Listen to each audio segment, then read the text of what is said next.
We've been told a comforting story that we are beings of light and darkness is something outside of us, an enemy to be fought and conquered. But what if that story isn't the whole picture? Imagine walking into a dark room. The darkness feels overwhelming until you turn on a light. The moment light enters, the darkness dissolves. Darkness isn't an enemy, but simply a place where light hasn't yet reached.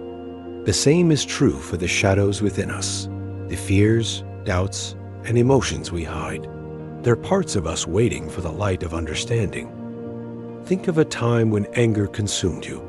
Maybe you lashed out or shut down, overwhelmed by its weight. That anger didn't come from nowhere. When you look closer, it often points to a wound, a moment you felt unheard, unseen, or betrayed. Suppressed, it festers, but understood, it transforms into courage. So why do we cling to the story of pure light? Why is it easier to see darkness as something external? Because looking inward is uncomfortable. It challenges how we see ourselves. It forces us to admit that we aren't just victims of the world, we are contributors to it. It's easier to blame the shadow out there than to face the one within. What if the darkness we see in the world is simply a mirror, showing us what we've hidden within ourselves? Not to judge us, but to help us grow. Think about this. Have you ever judged someone harshly, only to later realize you were projecting your own fears or insecurities onto them? Or felt anger, but called it righteousness? That's what happens when we refuse to face our inner darkness. It shapes our actions in ways we don't even notice. When we deny our darkness, it doesn't go away. It grows in the shadows, unseen and unchecked.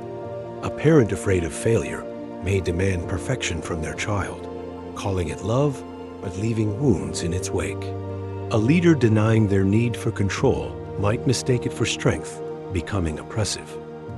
The danger isn't in seeing your darkness. It's in pretending it doesn't exist. So the question isn't, how do I destroy the darkness? It's, can I meet it with curiosity and courage? The light in you doesn't fight the darkness. It transforms it, not by force, but by simply being. True courage isn't found in fighting the shadows, but in turning toward them, in bringing the light of your awareness to the places you fear to see. When you stop running from your shadow, you realize it was always leading you back to your light.